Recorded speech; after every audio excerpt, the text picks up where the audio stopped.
Allez, c'est parti. Bienvenue dans cette plongée au cœur de notre machine, où l'on va transformer ce fameux écran noir, souvent un peu intimidant, en une véritable boîte à outils ultra puissante. On va passer au crible 51 commandes de base absolument incontournables sous Linux. L'idée ici, ce n'est pas de recracher un dictionnaire technique ennuyeux, pas du tout. C'est plutôt d'entreprendre un voyage logique, étape par étape, pour vraiment maîtriser la mécanique du système.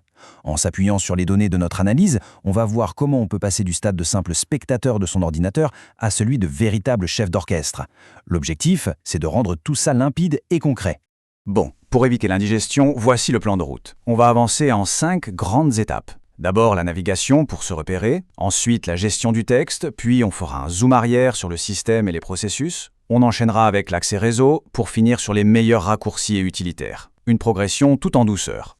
On attaque tout de suite avec le premier grand morceau, la navigation et l'organisation de notre espace de travail.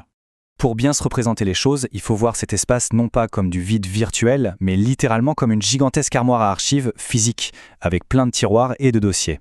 Les toutes premières commandes, ce sont nos yeux et nos jambes. La commande PWD, c'est un peu notre GPS intégré. Elle nous dit exactement où l'on se trouve à l'instant T. Ensuite, si on veut regarder autour de soi, on lance un petit ls. Et l'astuce, c'est d'y ajouter les options "-l" et "-a". Là, on obtient non seulement tous les détails, mais on débusque aussi les fichiers cachés, ceux qui commencent par un point. Une fois le terrain repéré, mkdir permet de fabriquer un tout nouveau dossier de zéro. Et cd, c'est le mouvement qui nous fait entrer physiquement à l'intérieur de ce dossier. Alors là, on touche à un concept absolument central et parfois un peu nébuleux au début, les permissions. Chaque dossier de notre armoire a ses propres cadenas de sécurité. On y trouve un code avec les lettres R, W et X. C'est simple, read pour lire, write pour écrire ou modifier et execute pour lancer un programme. Et ces cadenas, ils s'appliquent aux propriétaires, aux groupes et aux autres. Prenons l'exemple de la commande chmod qui est redoutable d'efficacité. Si on veut interdire aux autres utilisateurs de lancer un fichier, on tape chmod O-X. Le O désigne les autres, les others, le signe moins retire le droit et le X cible l'exécution. Bam, en une fraction de seconde, le cadenas est verrouillé. Évidemment, on ne fait pas que regarder, on manipule. Toujours dans notre armoire, CP agit comme une photocopieuse pour les documents, tandis que MV sert à les déplacer physiquement d'un tiroir à l'autre ou simplement en changer l'étiquette, c'est-à-dire le nom. Ensuite, on a Hutch, une commande super astucieuse. Elle crée un fichier totalement vide en un clin d'œil ou met à jour la date de modification d'un fichier existant. Mais attention, grosse alerte sur la commande RM qui sert à supprimer. Sous Linux, la corbeille de recyclage magique n'existe pas, c'est du définitif. D'où l'importance capitale d'utiliser RM-i. Le petit "-i", c'est le filet de sécurité qui force la machine à demander une confirmation avant de désintégrer le fichier. On quitte maintenant les étagères pour vraiment ouvrir les dossiers et regarder ce qu'il y a sur le papier. Deuxième étape, l'édition et la recherche de texte. C'est là qu'on voit vraiment la différence entre lire en diagonale et prendre un stylo pour corriger le texte. D'un côté, on a Cat qui est parfait pour afficher d'un coup tout le contenu d'un fichier sur l'écran, rapide, direct, sans fioriture. De l'autre, on entre dans l'arène des éditeurs de texte intégrés avec Nano et Vi. Nano, c'est plutôt l'approche intuitive, parfaite pour démarrer. Vi, en revanche, c'est le grand classique qui demande de connaître ses raccourcis par cœur, comme le fameux /Q pour sortir en urgence sans rien sauvegarder. Et il ne faut surtout pas oublier Echo, c'est ultra pratique pour afficher un mot à l'écran ou carrément pour l'injecter directement à l'intérieur d'un fichier texte en un seul mouvement. Voici deux commandes très souvent confondues, mais la distinction est vitale. Reprenons l'expression « chercher une aiguille dans une botte de foin ».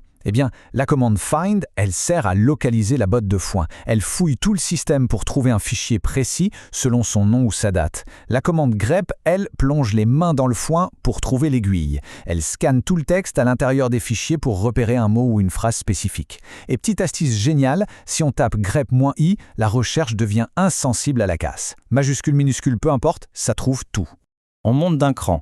Là, on a de véritables outils de découpe chirurgicaux pour les données. WC permet de compter instantanément le nombre de mots ou de lignes d'un rapport kilométrique. Si on veut juste jeter un œil au tout début ou à l'extrême fin d'un énorme journal d'événements, Head et Tail font le travail à la perfection. Mais le combo gagnant, c'est vraiment Cut associé à Sort. Imaginons une longue base de données formatée. Avec Cut, on extrait uniquement la première colonne, disons tous les prénoms, et avec Sort, on les réorganise illico par ordre alphabétique. En termes de gain de productivité, c'est juste monumental. Troisième grande étape, on fait un bon zoom arrière. On quitte nos fichiers pour aller jeter un œil sous le capot avec la gestion du système et des processus. Avant de trifouiller le moteur, il faut évidemment montrer patte blanche. Sur Linux, l'identité, c'est la base de toute la sécurité. Les commandes whoami et id, elles servent tout bêtement à demander à la machine « au fait, qui suis-je en ce moment ?» L'exemple de l'analyse montre l'identification d'un utilisateur appelé Bob. S'il faut basculer sur un autre compte, on dégaine la commande su. Mais le vrai patron ici, c'est sudo. C'est le passe-partout de l'administration. Dès qu'on veut faire une opération critique, comme créer un nouveau compte avec UserAdd ou modifier un mot de passe avec passwd, il faut impérativement placer sudo devant la commande pour obtenir les pleins pouvoirs de l'administrateur. Une fois certifié, place à la surveillance des performances. La différence entre top et tops est fantastique. Il faut voir la commande top comme un moniteur cardiaque branché en direct sur le système. L'écran s'actualise sans cesse, on voit en temps réel qui consomme toute la mémoire ou le processeur. Tops, à l'inverse, fonctionne comme une radiographie. C'est un flash, un instantané parfait et immobile des processus qui tournent exactement à la seconde où l'on a tapé la commande. Et si le cœur s'emballe ou qu'un programme déraille, il faut bien pouvoir arrêter les frais. Voici la méthode infaillible. Première étape, on utilise top ou PS pour débusquer le PID, c'est-à-dire le numéro d'identification unique du programme qui plante. Deuxième étape, on lance la commande kill suivie de ce numéro, radical. L'analyse mentionne d'ailleurs un cas très précis, stopper un processus nommé snort. Et comme l'utilisateur Bob n'en était pas le propriétaire légitime, il a fallu sortir l'artillerie lourde avec un bon sudo kill pour forcer l'arrêt. Le processeur, c'est bien, mais il faut aussi garder un œil sur le carburant, l'espace disque. Ce graphique résume à merveille l'occupation d'une partition. Avec ses 974 mégaoctets au total, on voit très clairement les 209 mégaoctets occupés, les 699 mégaoctets encore libres, et un petit reliquat de 66 mégaoctets gardé de côté par le système en cas de besoin. Pour avoir cette belle vue d'ensemble panoramique du disque, on utilise DF. Et si on veut devenir très pointilleux et peser un répertoire en particulier pour voir ce qui prend de la place, on fera appel à la commande du. Quatrième étape, on a un système sain et un espace disque propre. Il est temps de brancher tout ça et de s'ouvrir sur le monde extérieur. Souvent, sur une machine toute neuve, il manque les outils de communication de base. Il y a donc une routine incontournable, en 3 temps, pour installer ça proprement. D'abord, on rafraîchit le catalogue des logiciels avec apt update. Ensuite, on installe les dernières mises à jour du système avec apt upgrade, et ce n'est qu'après ce petit nettoyage de printemps qu'on peut aller chercher un nouveau paquet précis, par exemple NetTools, en tapant sudo apt install NetTools. C'est une hygiène système absolument indispensable. Une fois bien équipé, on a sous la main l'équivalent d'une vraie trousse de secours pour le réseau. ifconfig dévoile la carte d'identité réseau de la machine, comme son adresse IP. La commande route trace le chemin des paquets vers Internet. S'il faut vérifier qu'un serveur à l'autre bout du monde est bien éveillé, un petit coup de ping fait l'affaire. Netstat est génial pour faire l'inventaire de toutes les connexions actives, histoire de voir si rien de suspect ne circule.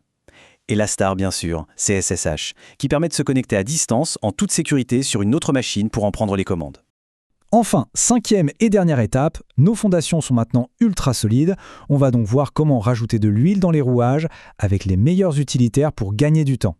Déjà, pour la gestion de l'espace, le duo zip et unzip est un grand classique pour compacter des dizaines de fichiers dans une seule valise, parfait pour le stockage ou le partage. Mais la vraie pépite d'efficacité, c'est LN, pour créer des liens symboliques. Imaginons un dossier crucial caché à 10 sous-dossiers de profondeur. Au lieu de faire tout le chemin à chaque fois, on crée un raccourci qui le fait apparaître directement à la racine du système.